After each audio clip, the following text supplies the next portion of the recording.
ఓం నమో నారాయణాయ నమః. జై శ్రీరామ్.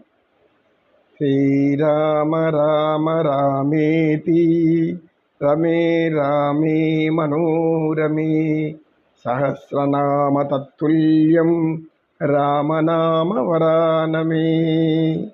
జై శ్రీరామ్.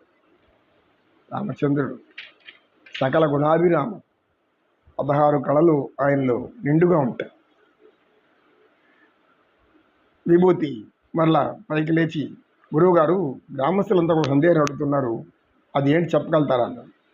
ఏ చెప్పునైనా ఏదైనా సామెత కావాలంట. సామెత? నీకు తెలియని సామెతలా, నువ్వే చెప్పు అని అన్నాడు సత్యనిష్ఠుడు. అందని ద్రాక్ష పుల్లన, దీని గురించి మాకు వివరించాను. మానవులు అనేక మంది అనేక స్థితుల్లో ఉంటారు. పేదవారు, మరీ పేదవారు, భిక్షగాళ్ళు, అంతకంటే ఇంకా భిక్షగాళ్ళు, ఇంకా మొదలుకొని లక్షాధికారి, కోటీశ్వరుడు, ఇంకేదో పెద్ద పెద్ద స్థాయిలు కూడా ఉంటాయి. కనుక ఇలాంటప్పుడు దేన్నైనా అందుకోవచ్చని కొంతమంది వెధవ పనులు చేస్తుంటారు. అంటే ఏమి?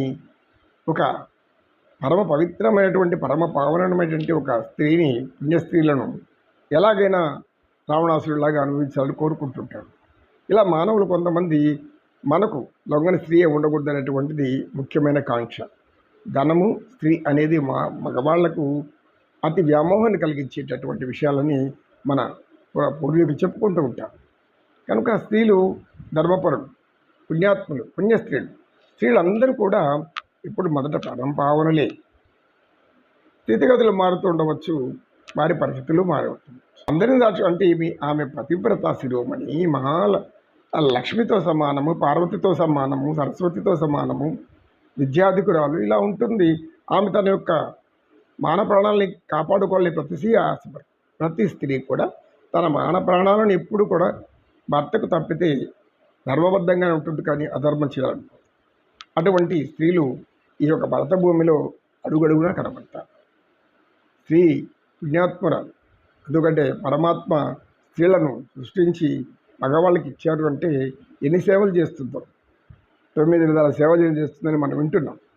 కనుక ఈ విధంగా ఆశపడి అనేక మంది వాళ్ళ చావుని వాళ్ళే కొని తెచ్చుకుంటారు. రావణాసుడు లాంటి వాళ్ళు మహాపతివ్రత అయినటువంటి ద్రౌపదీదేవిని అవమానించాలని ప్రయత్నించాడు. వాడికి ఏం గతి పట్టింది? రావణాసుడికి ఏం గతి పట్టింది? ఇలాంటి వాళ్ళు, నరకాసురుడు, ఇలాంటి వాళ్ళు ఈ భూమి మీద అనేక మంది ఉంటారు.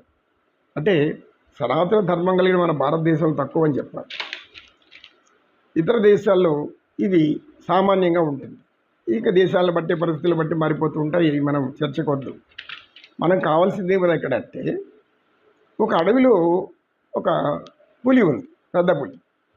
అయితే అది సింహాన్ని చూస్తే కొంచెం దూరంగానే ఉంటుంది, కానీ సింహము అది ఎప్పుడు కూడా విజృంభించదు. దానికి ఆకలి వేసినప్పుడే విజృంభిస్తుంది. పులి అట్లా కాదు. ఇదేం చేస్తుంటే, నేను పులి మానవులు కూడా నేను పెద్ద పులి వాడిని ఏదో అనుకుంటుంటాను. పులి అని తిప్పుకుంటాను. ఏం పులియో? పులిహోర పులి, లేదా దద్దోజనం పులి. భగవంతుడి ప్రసాదాలను ఎలా తీసుకోవాలి అలా తీసుకోవాలి. కనుక వీళ్ళు ఈ విధంగా ఆ యొక్క పులి కూడా అనుకుంది. అన్ని జంతువుల రక్తాన్ని, మాంసాన్ని రుచి చూస్తుంది. ఆఖరికి పక్షి మాంసం తినాలని ఎంతో ప్రయత్నించింది. అయితే ఎంత ప్రయత్నించినా చిన్న పిచ్చికి కూడా దాన్ని దొరకలేదు. సరే, ఈ పిచ్చిక లాంటి తింటే దానికే వస్తుంది, ఏదైనా పెద్ద పక్షిని తినాలి అంటుంది. గరుడ పక్షి ఒకటి ఒక చెరువు గట్టె మీద దిగి అందులో నీళ్లు తాగుతూ ఉంది. సామాన్యమైన పక్షి కాదు. గరుడ పక్షి అంటే మనకు తెలిసిందే, గండవేరుండ పక్షులు ఉండేటి 10 ఏనుగులు సైతం ఎత్తుకుపోతాయి గాళ్ళకి. పూర్వకాలం ఉండేది. ఇప్పుడు ఈ గరుడ పక్షి అక్కడ నీళ్ళు తాగుతూ ఉంటుంది.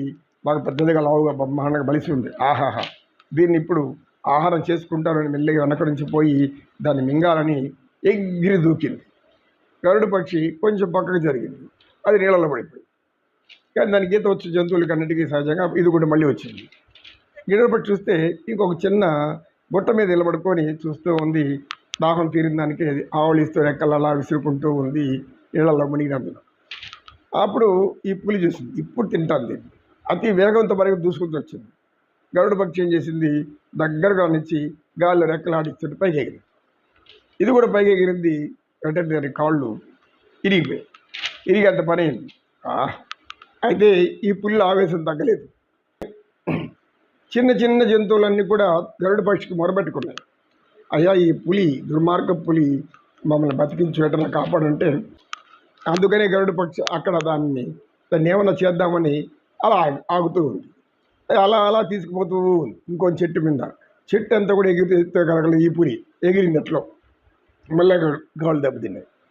ఈసారి ఓ కొండ, చిన్న కొండ చివర పోయి అక్కడ రెక్కలు వీస్తూ కిలకిలా అంటుంది. అంటున్నప్పుడు ఈ పులికి దోషం పట్టలేదు.